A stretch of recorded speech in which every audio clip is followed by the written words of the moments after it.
duduk. Di Mahkamah Tinggi Malaya Pulau Pinang, nombor kes 22 NCBC 16/2011, Kasaling Guan Eng vs Utusan Melayu M. Berhad. Yang Arif, saya Ening bertindak sebagai peguam bela plaintiff. Yang Arif, saya Horpei bertindak sebagai peguam bela defendant. Saya mohon supaya pertuduhan dibacakan kepada tertuduh. Bahawa kamu, Utusan Melayu M. Berhad, secara palsu dan dengan niat untuk memfitnah plaintiff, menerbitkan artikel bertajuk Kebiadaban Guan Eng pada 20 Disember 2010. Oleh itu, kamu telah melakukan kesalahan di bawah Akta Fitnah 1957. Jika didapati bersalah, anda boleh dipenjara sehingga 2 tahun, didenda atau kedua-duanya sekali. Adakah anda faham charge ini? Saya faham. Anda mengaku salah atau mahu dibicarakan. Saya mengaku tidak bersalah dan minta dibicarakan.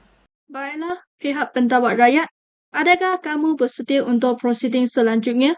Pihak pembelaan juga bersedia untuk perbicaraan. Dengan kebenaran Yang Arif, plaintiff ialah Ketua Menteri Pulau Pinang, Ahli Parlimen Kawasan Parlimen Bagan, Ahli Dewan Undangan Negeri Air Putih dan Setiausaha Agung Parti Tindakan Demokratik.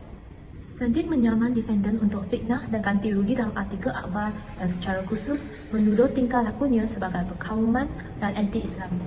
Plaintiff mendakwa kenyataan fitnah terhadapnya dalam artikel itu adalah tidak benar dan disiarkan bagi tujuan memperlekehkannya secara berniat jahat dan secara terbuka, merendahkan reputasi, status sosial dan jawatan yang disandangnya. Dengan izin anda, Yang Arif, kami ingin menegaskan bahawa artikel itu adalah jawapan yang bona-fide, adil dan munasabah terhadap dakwaan serangan plaintiff ke atas akhbar itu dalam ucapan yang telah diberikan sebelum ini di Konvensyen Awam dan tambahan atau sebagai alternatif. Artikel itu dilindungi oleh keistimewaan yang layak di undang-undang biasa. Transkrip rakaman video ucapan plaintiff di Konvensyen dan teks rasmi ucapan yang sama telah disediakan kepada mahkamah. Tuan-tuan dan puan-puan, kini saya akan membacakan kepada kamu 3 elemen yang perlu dibuktikan oleh plaintiff bagi menunjukkan kenyataan adalah suatu fitnah, iaitu kenyataan tersebut boleh atau berkeupayaan memberikan maksud suatu fitnah. Kenyataan tersebut mestilah merujuk kepada plaintiff. Kenyataan tersebut mestilah telah dikomunikasikan atau ditepikan oleh defendant kepada pihak ketiga.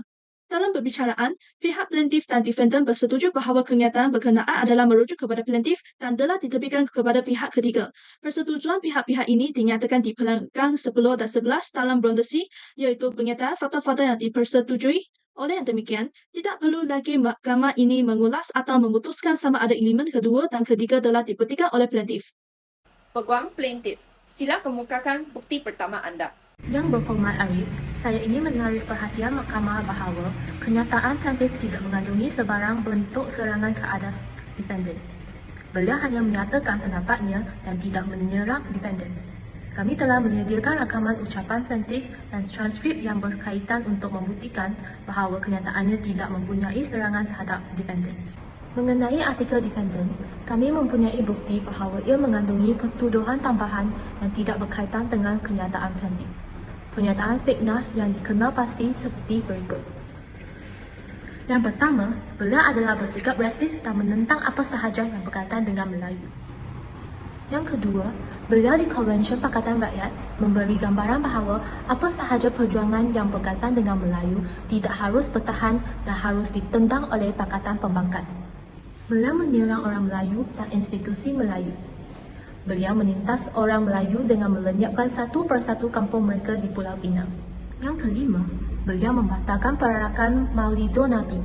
Beliau menghalang peniaga Melayu berniaga di Komtah pada bulan Ramadan. Yang ketujuh, beliau merobohkan kampung Buah Pala dan perkampungan Melayu di Kampung Genting dan Kampung Pokok Asam. Dan beliau menggunakan dana dari sumber perjudian bagi program Magar Emas. Kandungan ini bukan sahaja melangkaui jawapan defendant kepada plaintiff, tetapi juga mengelirukan tentang kebenaran kes itu. Akhir sekali, kami ingin menegaskan bahawa kebanyakan fakta yang dinyatakan dalam artikel itu adalah palsu atau mengelirukan.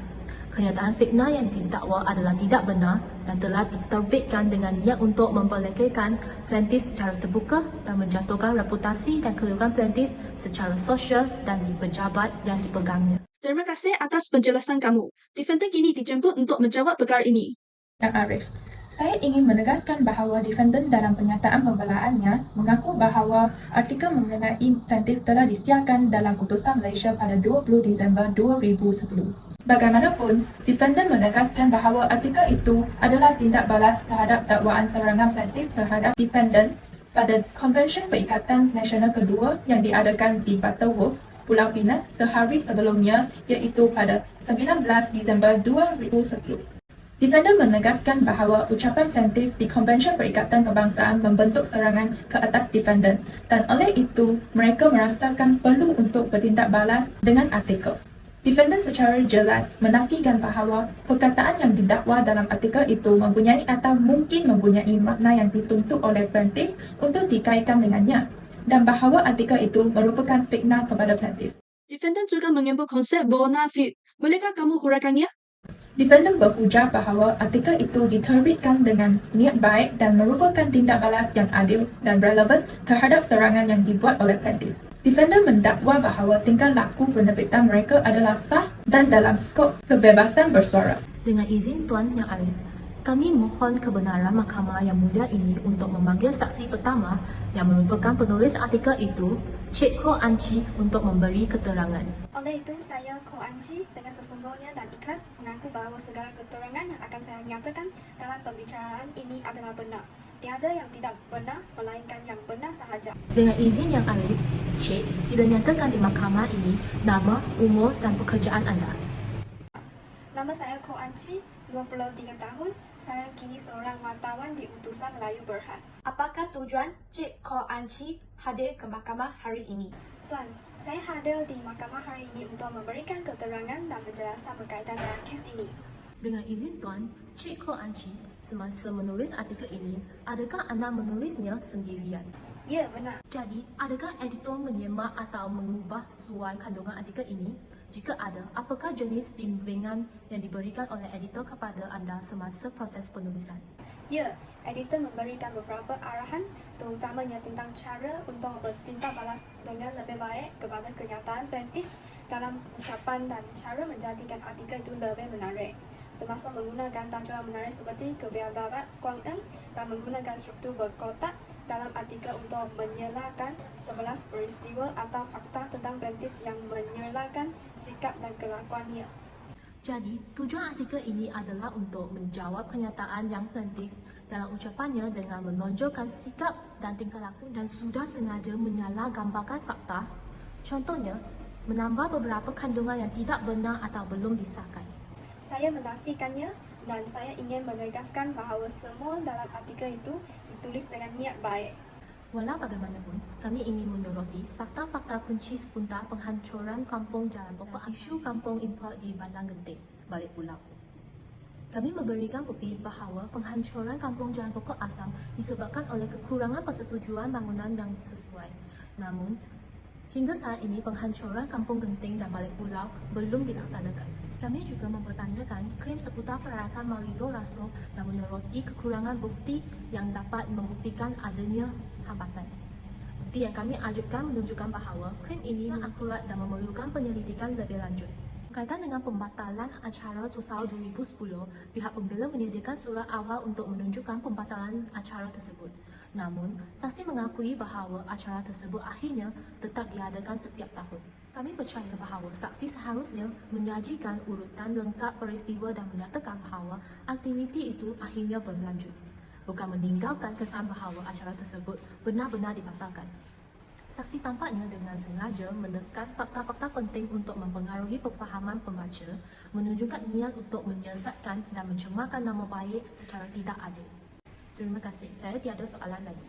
Saksi dimaafkan. Dengan hormat, kami dengan tegas menyatakan bahawa penerbitan kami tidak memfitnah plaintiff. Kami berpegang pada prinsip tanggungjawab dalam menyajikan fakta dan informasi. Pelaporan kami didasarkan pada keakuratan dan kelengkapan data. Pertama, tujuan kami bukan untuk menyerang plaintiff, melainkan menyediakan informasi akurat kepada masyarakat.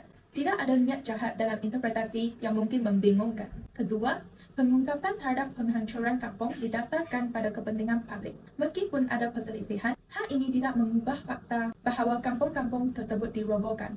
Terakhir, laporan tentang perarakan Malido Raso didasarkan pada informasi yang tersedia dan bukan untuk merendahkan plaintiff.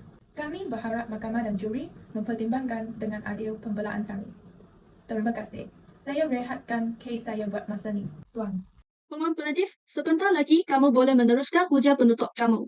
Dengan izin Tuan, bagi pihak plaintif, saya ingin menegaskan bahawa tiada motif tersembunyi dalam ucapan yang diberikan pada persidangan kebangsaan plaintif mengenai tajuk siapakah rakyat Malaysia yang sebenar.